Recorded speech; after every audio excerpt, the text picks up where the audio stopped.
helped us in that way. And then of course, by the fact that we ended up in that vineyard was another reason, because there it got an engine onto this plane for messenger to come back, and we took it, which was another really lucky. We had all three that all helped us to be here now as I am. When I think we would have been amongst this lot here. And this is what will, I say, be opened on the 28th of June, which I hope to get there. You could put these round if you like. And also, here I have a photograph of this memorial that's to that crew that ended up in the field.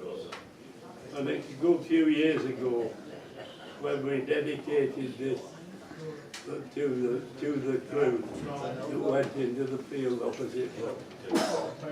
And also, I have a couple here of the one at Mankino, where you could just see the edge of Studley Pike, and where Jack Green was buried, one of the others. And this one is one of me and my crew when I was about to laugh.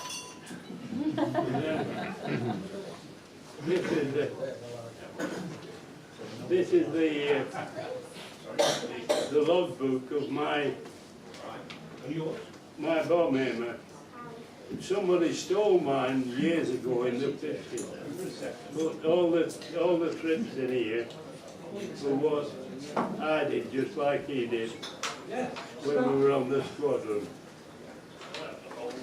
And also, I've got here there's two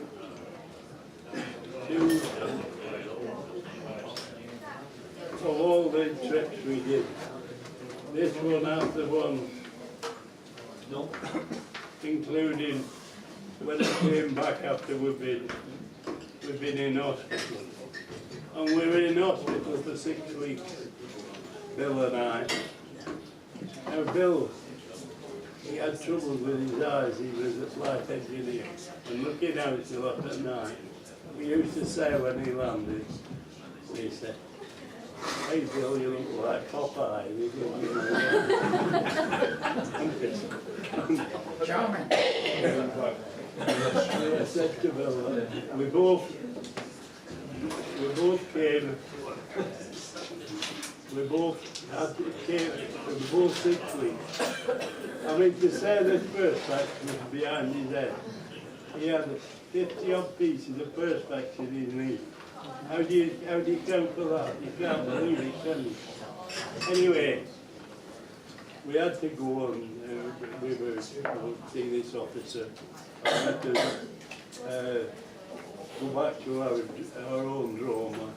Me, I had to wait until this fall, and it was a damn good. It meant like a made up and it had surfaced over. So it was 6 weeks of it. So I said to Bill, because Bill, he'd been ill a couple of times, and he missed a couple of trips. So I said, Bill, where are you going? Just play on this about your eyes, and you might get away with it, because I think he needed, when we finished our tour, he had about 3 trips to do. So we went in, and when he come back, I said, how do you go on? He said, oh no, he said, he gets in, prescribed 4 pair of glasses, reading glasses, I ordered glasses for evening, and for daylight, I ordered glasses and reading glasses. So once they had you, you keep you. And ensure you're going. Does anybody like to ask anything? Louis, when you were going on about Monica, Sorry? when you were going on about that aid, Monica, for telling when the fighters were, was it as big a problem as the fighters as well? Because didn't the fighters able to hold on onto that signal that was coming off the plane? The what? The signal for Monica on the plane, when they used to tell you that there were German fighters about, did it not give out waves that the This is Germans something should I have? meant to tell you.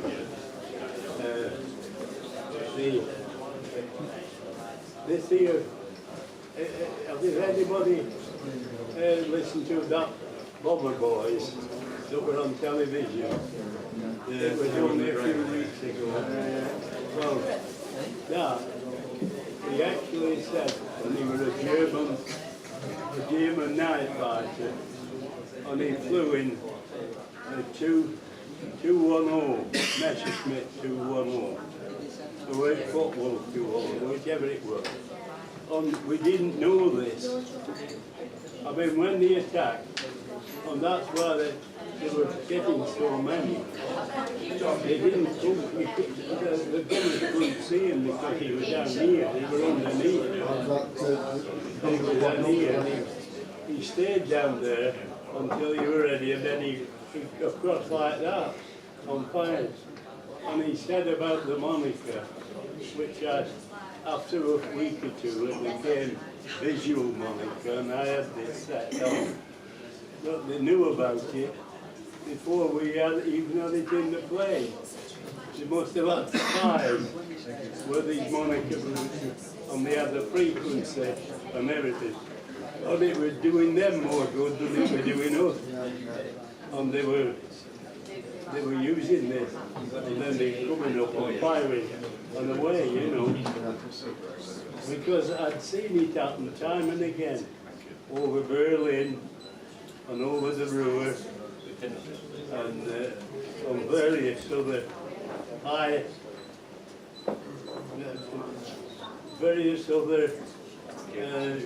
big towns.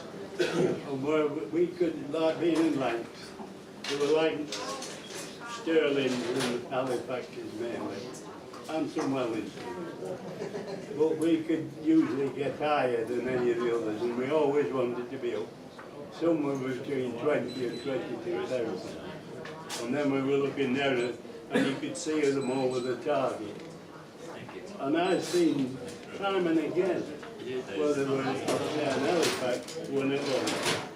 And you'd see this fighter behind it, and then he'd come in and gradually, and he'd fire on him, and the next thing he'd poof on the Lancaster or the Halifax or whatever it was. And you think, why didn't he go there? Why didn't he shoot at him? But from where we go, we were too high up. And he weren't there, he was down here. And it were only when he started firing on them, he came up, and it was too late, he'd gone there. And it were a long while before we found out this was happening. And that we didn't know when this took place. And it was the first time we'd ever had this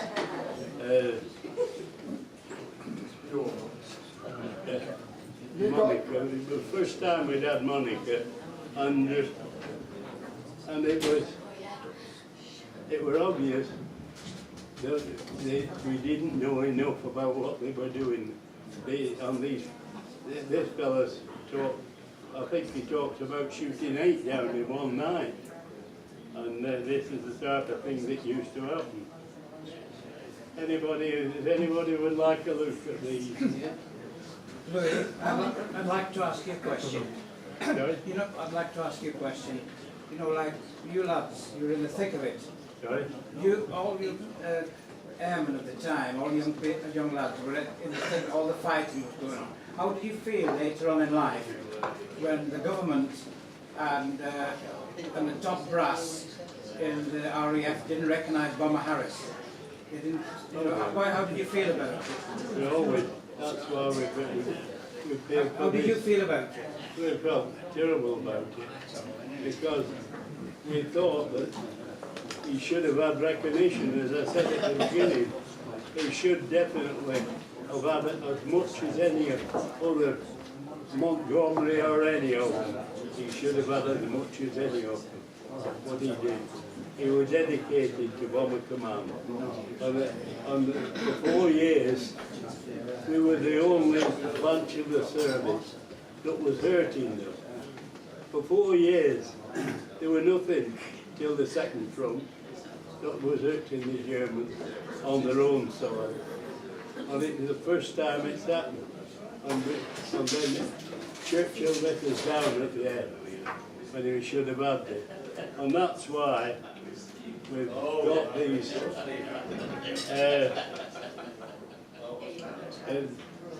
the one at London in Green Park. And we've had people who've come in and out to pay for it, which is over 6 million. And now we have 1.5 million we need to find that will be used to maintain it over the years, because it's quite a big thing, this. And that's why I'm hoping tonight to go around with the cap. I've got a big cap, Louis. I've got a big cap. Can I ask a question, please? We're hearing about Lancasters and Wellingtons, but we don't hear a lot about the Halifax dollar. Is there any particular reason for that? No, I remember a friend of yours, Joe Holland? yes, he was in Halifaxes. Right. Nearly all the Halifaxes were in Yorkshire up there. Right. And Joe, he used to always go on at me saying how good the Halifax were, you know. Right. But I can't speak for them because I never flew in Halifaxes. But we always could get higher than them. Some competitive spirit going on We there. always So Halifax, Louis, you know when you talk about good fans as high as the Lancasters? no. I would say generally there was somewhere between 20 and 18,000. You know, Louis, when you're talking about height, you get damn cold when you're What? cold. How did you go on with the cold? he had his long johns on. You know, that's the only thing he's mentioned, which doesn't seem a lot. You know, I wouldn't believe it, but I used to go as I am now. I never wore my flying. I never wore my flying boots, and I never wore the outer garment. I had to wear the may wet or my harness for the parachute. But where I sat was the warmest part of the aircraft. You've got a good job there. I used to sit here with all my sets here. Here's something we have. All here. And just down there on that side, we could go to go over and to go forward. And then round the corner with the navigator, but that down the aircraft. I was sat there in the front here, across, and he had a big table, and his G-set and all sorts. And he'd be working away, of course, this year, and he'd say, turn that down. So I used to turn it down, then when we weren't looking, turn it back. So that's why you picked that job. I was never cold, you know. The reason I never wore the boots, the suede boots, they were those big suede ones. Later on, they came out with a proper shoe, right, on a top, making it into a tire up, you know. Take it up. They were nice, you could cut them off round if if you had any so I thought, and I was flying on Witless from St. Eville on the Bay of Biscay. And I did 6 anti-submarine patrol, 10 hours to northern Spain and back. And one, I get this signal to say we're diverted to Bewley because it was bogged in up the devil. So we'll land up Bewley. Of course, we only have our what we call it on in Cravats. like roll neck. Oh yeah. And I had these big boots, and I kept trying to swap them and they wouldn't change. Anyway, they said we could go into Bournemouth. The line control officer of Bewley said. So we got a lift down to the railway station at Bewley, into Bournemouth. Of course, where we were at St. Hebbel, there was nothing really, you know. So it was one big pit and we get. I thought you said you're going to buy a new pair of We get there, and then of course when it's time to come back, we get on the train. But from the railway station to the camp, it's about 2 to 3 miles. And all I have are these boots.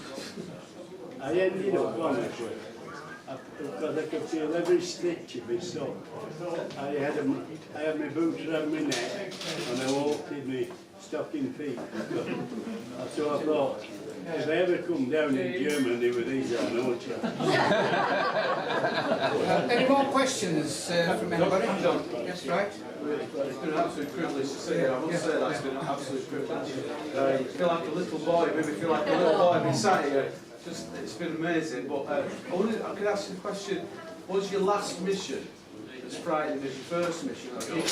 You get sort of used to the constant fear, or No, you can say that. you do? How many missions did you do? That's what I did 34 with the all the doing, all the bit. Berlin's the lot. Well,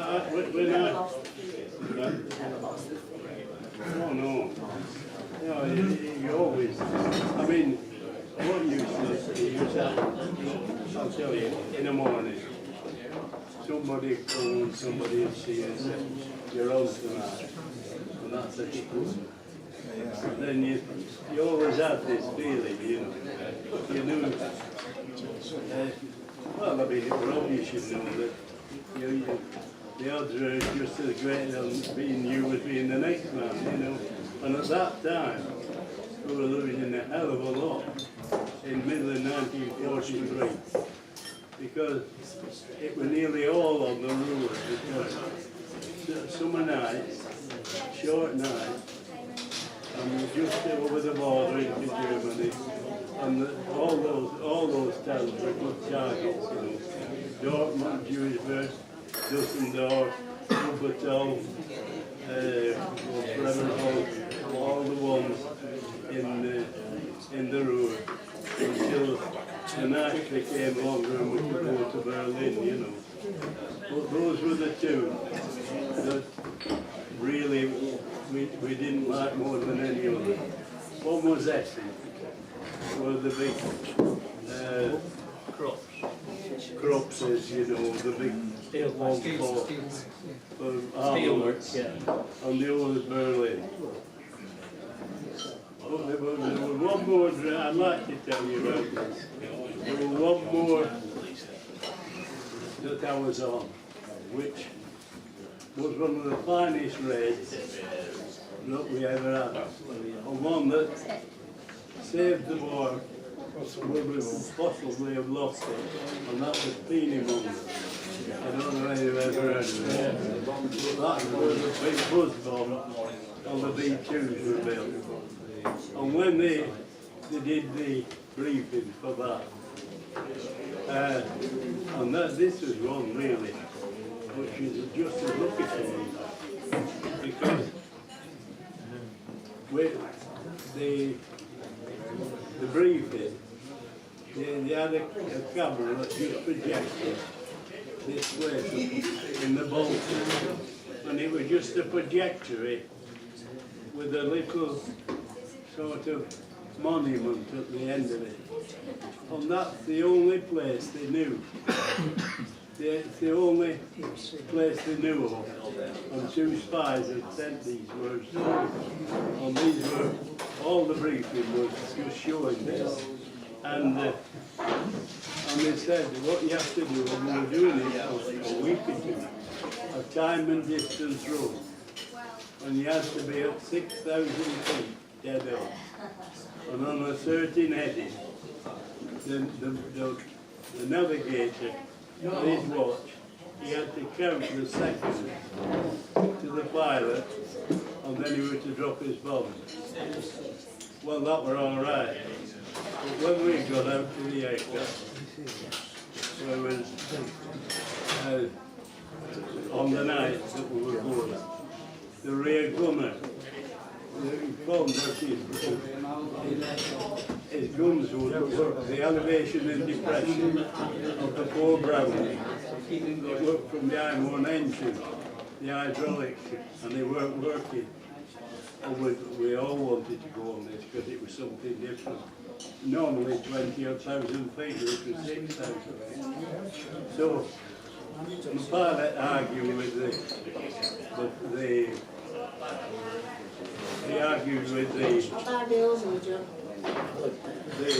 commander and the station commander, saying that we'll beat the time up on the way because it's a long sea leg, but we couldn't beat the time up.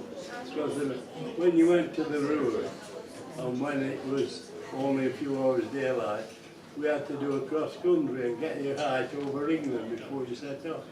But this, up at Thornham, we had no time. We kept going, and when we got there, we didn't need to this here carbon distance when we could see it. It was a hell of a raid, they'd done a good job. And as we were approaching it over the Baltic Sea, it was on the shore there, we're coming over till 6,000 feet. And we can see on the ground the number of planes that have been shot down. And they shot down over the target 44 planes around there. Simply because they'd done a diversionary raid on Berlin with mosquitoes. And it hadn't kidded them. And the fighters came to Peenemünde.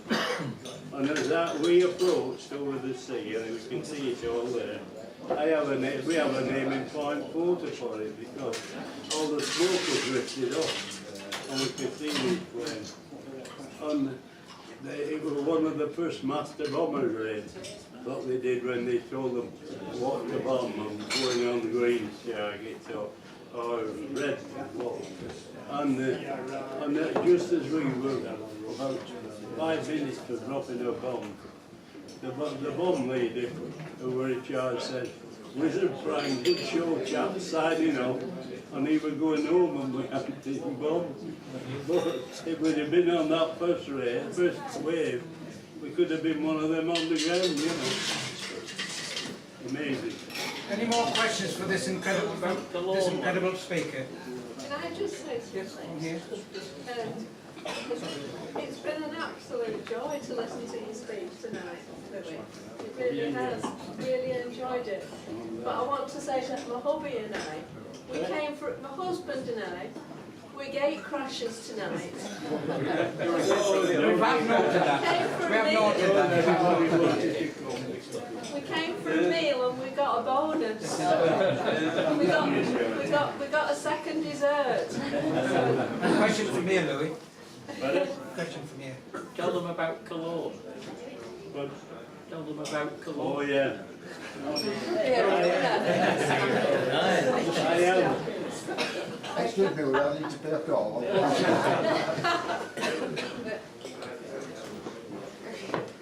In my group, I don't know whether it happened in the other groups. I should have brought some tonight. And they give you, the bomb aimer was straight on target. That was in half a mile of the target. area of where it was pointed. Excuse me.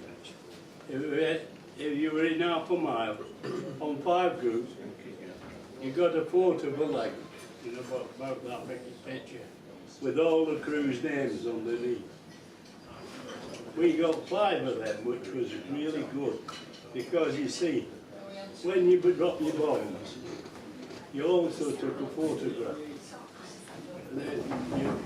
You carried what was called a photo flash, and this was released just at the time, and it was connected up and released just as the bomb dropped. And when that flash went off, it went off as the bombs hit the ground, and it took a photograph. But 9 times out of 10, there were no photographs, because it was just lines with all the bombing and all the fires. The camera, there was nothing on the ground. But if the intelligence, when they checked the photo, could see, like, say, a river or something, you get an aiming point photo. Well, we got 2 for Cologne. One was what was called a Wanganui, and that's 10 tenths cloud. And the other is for, I just thought of it then and I can't think of it, a Parramatta, and that was when it's clear. And the Wanganui one was 10 tenths cloud, and we got an aiming point photo. And the reason was, I don't think I haven't got it here now, I haven't, and it showed the cloud. But right off this cloud is a big plume of black smoke, and it was an oil refinery, and they could plot off that black smoke, and we got an aiming point photo with 10,000 clouds. But we got one for Peenemünde as well, because you could see the smoke generator as it drifted apart, you know. Any more questions? Well, just one I'd like to know about. When you had the problem with the cloud level, and you had to come across to Spain and come over Bay of Biscay back round the wrong way, you were going over neutral territory then? Yeah. So did you get any comeback on that? It was illegal. Yeah, did you get any comeback? Came over for a leave, Yeah. and the cloud had finished them, we were all right, you know. Did you get any comeback? Did you get any problems with that? What? Any problems with doing it that way, or did it just... No, there were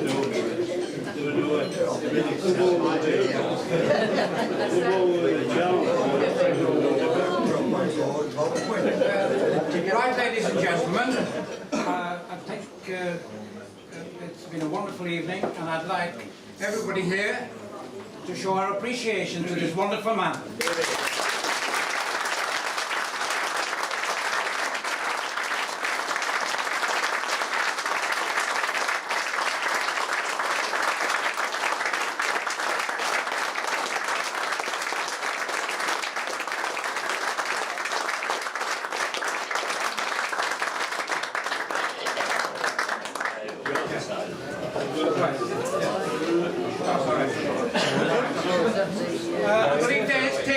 Potato pie at the table at the side of the bar. I think it's being served now. And thank you all for coming tonight. It's been a wonderful night. Thank you.